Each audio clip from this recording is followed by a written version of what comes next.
Hello guys! Hello! This is for Gemini. Gemini, welcome dito sa aking channel, Kapalaran 888. Welcome! Gemini, tingnan natin ano bang message ang kailangan mong marinig. Ito ay weekly tarot reading guys. So, first week na tayo ng July, Gemini. Okay. Mother and spouse.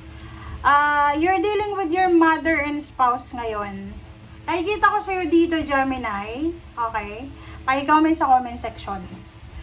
Ang nakikita ko sa'yo, possible na lalaki ka. Lalaki kang Gemini. Lalaking Gemini. Based sa picture na to, medyo matured ka na. 40 plus. 40 plus, 50 plus years old. Gemini na lalaki. You're dealing with your mother and your spouse, asawang babae. So, yung mother mo tsaka yung spouse mo, meron silang misunderstanding. It's because of money. Meron silang parang naiipit ka. Naiipit ka, Gemini, sa problema between your mother and your spouse. So, ibig sabihin yan, your mother is telling you na yung mga sacrifices niya nung bata pa kayo, lalo ikaw, pwedeng sakitin ka ng bata ka pa, and yung nanay mo, siya yung nag-sacrifice sa'yo. And yung wife mo naman ngayon, she's telling you about the sacrifices na ginagawa niya sa mga anak niyo. Parang ganun. So, medyo naiipit ka sa dalawang babae na nag-aaway. Parang ganun. Alright?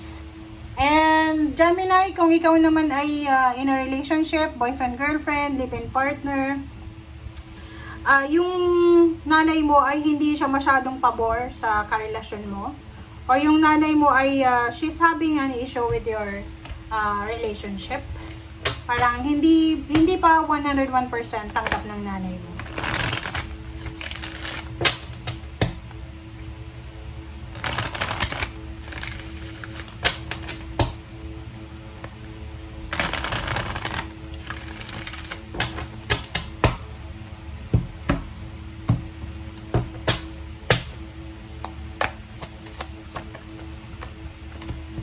Okay, heart chakra number 4.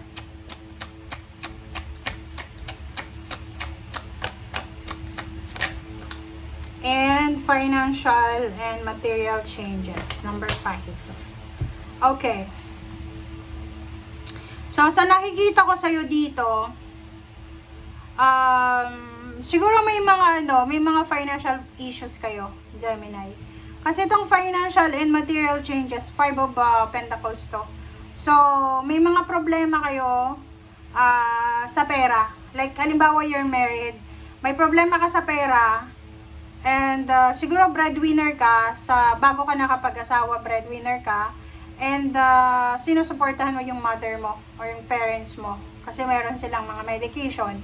But now that since you have financial problems, nakikita ko sa'yo dito na nagagalit yung mother mo sa asawa mo. It's because akala niya kinokontrol ng asawa mo yung pera mo. So, which is yun yung problem dito. Sabi ng bara sa'yo dito na medyo magkakaroon ka ng, there's a misunderstanding here na kailangan mong ayusin between money and relationship. Okay? Hindi magkakatugma yung energy and aura ng money mo tsaka relationship. Pwedeng may gulo, may away, ganyan, ganito. So, yun. Another is, if you're a single or may boyfriend, girlfriend ka pa lang, Gemini, babae or lalaki, sabi ng bara sa'yo dito, kung wala ka pang masyadong kinikitang malaking halagang pera, huwag kang magmamadali na mag-asawa, huwag kang magmamadali na magpakasal, huwag kang magmamadali na makipag-live-in. Okay?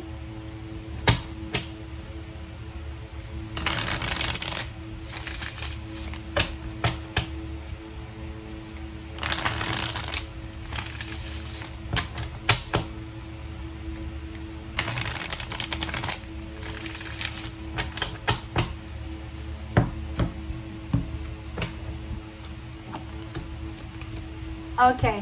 First two cards natin is Justice and Strength. So, nakikita ko na there's a good karma coming para sa'yo, Gemini. Malakas din yung, yung hila ng kasal.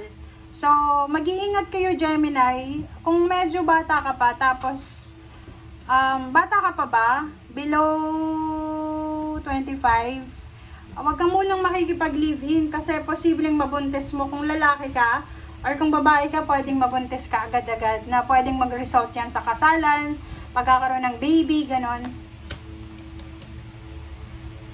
Okay. Mag-iingat ka din, Gemini. Mag-iingat ka. Kasi, isang tao na posibleng tinutulungan mo dati, yun, parang nakikita ko na. Isang tao na tinutulungan mo dati, tapos one time, hindi mo siya matutulungan, ituturing ka ng traitor, ituturing ka ng masamang tao, ng taong yun. Kasi hindi mo napagbigyan. Sabi ng baraha sa'yo, Gemini, wag na wag kang makikipag-associate, kumbaga, wag kang mangutang or magpautang sa isang tao na makitid ang utak. Sa usaping relationship, nakikita ko sa'yo dito, wala namang issue sa relationship mo, love life. Powerful, strong yung relationship mo. But nakikita ko sa relationship, wala kang power. Kung halimbawa lalaki ka, under ka ng babae, or kung babae ka, under ka ng lalaki. Parang ganon. So, medyo hindi balance. Tingnan mo, 4 and 6 kasi siya. Kailangan ng balance. Okay, Gemini, nakikita ko sa'yo dito na may paparating na pera. There's an incoming money, Gemini, and this money is from someone na powerful.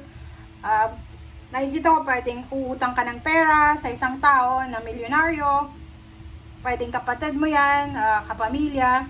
Or pwedeng sinasabi ng barahan na kung hindi ka masyadong confident sa kinikita mo sa ngayon, isang desisyon ang posibleng gagawin mo yun. Pwedeng maghahanap ka ng ibang trabaho, ng ibang company, ng ibang bansa, which is risky kasi baka wala ka pang experience, pero sobrang motivated ka, confident ka and motivated na makukuha mo siya.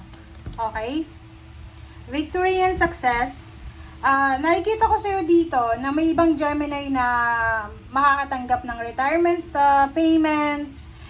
There's a Gemini na may promotion, salary increase, may bibili ng sasakyan, may magta-travel, may despedida party, may congratulatory party, may wedding, meron dito na wedding. So, sa mga Gemini dyan na nakakaramdam ng pagod, ng puyat, ng sacrifices, sabi ng baraha, kailangan yung magtiis muna sa ngayon. Magtiis muna sa ngayon, kasi parating pa lang yung good news na talagang magbibigay sa inyo ng liberation and freedom.